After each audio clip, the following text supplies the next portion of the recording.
السلام علیکم، آپ دیکھ رہے ہیں دنیا نیوز، آپ کے ساتھ میں ہوں مدیحہ مسعود۔ دنیا ہیڈ لائنز آپ جان چکے، ابھی آپ کو براہ راست لے چلیں گے لاہور، جہاں وزیر اعلیٰ پنجاب تقریب سے خطاب کر رہے ہیں۔ تو ہم نے یہاں پہ جناب وزیر اعظم نواز شریف صاحب کی سربراہی میں اور ان کے ویژن کے مطابق پاکستان کا پہلا ایجوکیشن انڈاؤمنٹ فنڈ بنایا، پنجاب ایجوکیشن انڈاؤمنٹ فنڈ، جس کے روح رواں ہیں جناب ڈاکٹر امجد ثاقب، وہ سیکنڈ فرام لیفٹ بیٹھے ہیں۔ ڈاکٹر زوردار کے بجائیں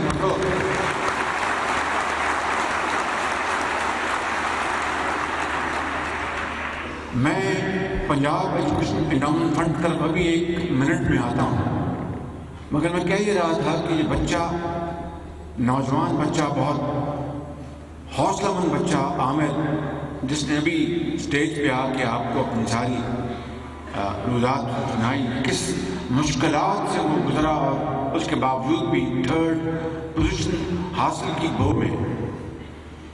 اس بچے کی گفتگو نے مجھے اس نوجوان بچے کی یاد تازہ کر دی، جو کہ آج سے چند سال پہلے ایسا ہی پروگرام، ایسا ہی ماحول، اسی طرح کے بہت قابل، بہت محنتی پاکستانی والدین، teachers, professors, government officers, ministers اور پارلیمنٹیرینز بیٹھے تھے۔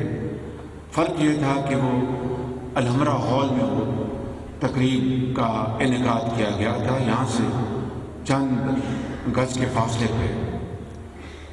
تو میں نے دیکھا ایک بچہ جو کہ پوزیشن ہولڈر تھا، وہ جس طرح یہ سیڑھیاں اسٹیئرز ہیں، وہاں پر بڑا سہما ہوا بیٹھا ایک بچہ اور سیڑھی پر بیٹھا تھا، اور میں نے دیکھا کہ اس نے ہوائی چپل پہنی تھی۔ ایک زمانے میں ہوائی چپل بڑی مشہور ہوا کرتی تھی، ان بچوں کو تو شاید اس کا علم نہیں ہوگا، لیکن ہمیں اچھی طرح یاد ہے کہ ہوائی چپل ایک زمانے میں بڑی مشہور تھی۔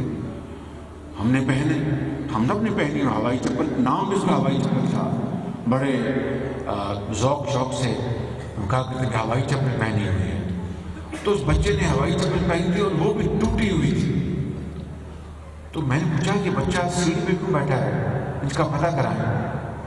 تو پتہ کرایا وہ اکاڑے کا پوزیشن ہولڈر تھا، مگر سہما ہوا تھا، خوف زدہ تھا کہ میں کس انجانے ماحول میں آ گیا ہوں، جہاں پر ہال ہے، اشرافیہ بیٹھی ہے، اور نہ کبھی کسی نے ایسے بچوں اور بچیوں کو پوچھا تک نہیں، اور وہ اس کو پتہ نہیں تھا کہ میں نے یہاں پر میری پوزیشن کیا ہے، کہ بہت اعلیٰ اس کی پوزیشن ہے، اس نے پوزیشن حاصل کی، اکاڑا میں ٹاپ کیا، اور مگر وہ وہاں پر بیٹھا تھا۔ جب میں نے پتہ کروایا تو ان کا یہ تو اکاڑا کا ٹاپ پوزیشن ہولڈر ہے، تو میں نے کہا اس کو آپ نے کرسی بھی کیوں نہیں بٹھایا؟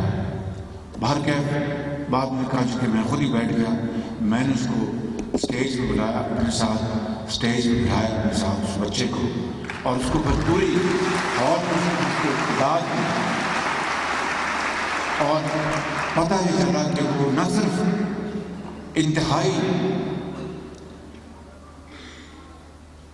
مشکلات میں اس کا خاندان گھرا ہوا ہے، یعنی ایک وقت کی روٹی کے پیسے نہیں، اور اس کے باوجود اس بچے نے ٹاپ پوزیشن حاصل کی، اور اس کے گھر کے اندر بہت چیلنجز ہر قسم کے، والدہ شاید اس کی بیمار تھی، اللہ تعالیٰ ان کو لمبی عمر دے، ان کے سایہ اس بچے کو ہمیشہ کے لیے قائم رکھے۔ تو میں نے پھر اس بچے کے اکاؤنٹ میں ایسکرو اکاؤنٹ کھلوایا، اور 30 لاکھ روپے اس بچے کے اکاؤنٹ میں رکھے کہ سدا اور جب تک کہ تم اس قوم کا ایک بہت بڑا اثاثہ ہو، تم اس میں ڈھل نہیں جاتے، انجینئر بنو یا ڈاکٹر بنو یا کچھ اور بنو، تو تمہیں اس بات کا خوف نہیں ہونا چاہیے کہ چونکہ میرے پاس پیسے نہیں اور میں تعلیم کے زیور سے اپنے آپ کو آراستہ پراستہ نہیں کر سکتا، کہ میری والدہ بیمار ہیں، اور مجھے یا میرے والد کو کی دوائی کا علاج کرنا ہے، انتظام کرنا ہے، تو پیسے کہاں سے آئیں گے؟ کھانے کے لیے ایک وقت کی روٹی نہیں ہے۔ اسی طریقے سے قصور کا بھی ایک ایسا ہی واقعہ تھا۔ اس بچے کے والد یہ چلاتے تھے رکشا، اور رکشا پر لوگ اپنی ملکیت نہیں تک کرائے کا تھا، اور وہ مزدوری کر کے اپنا بچوں کا پیٹ پالتے تھے۔ وہ بچہ بہت قابل تھا، بہت محنتی تھا۔